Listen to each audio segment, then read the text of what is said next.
Hey guys, welcome back to another tutorial video. So in today's video I'll show you how to book a mobile mechanic through YourMechanic.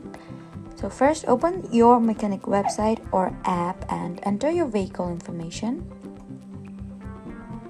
Then select the repair or maintenance service you need. Then next, enter the location where you want the mechanic to come and choose an available appointment date and time that works for you. Then review the service details, mechanic information, and estimated price before booking. Then, if everything looks correct, complete the booking and follow any instructions provided by your mechanic.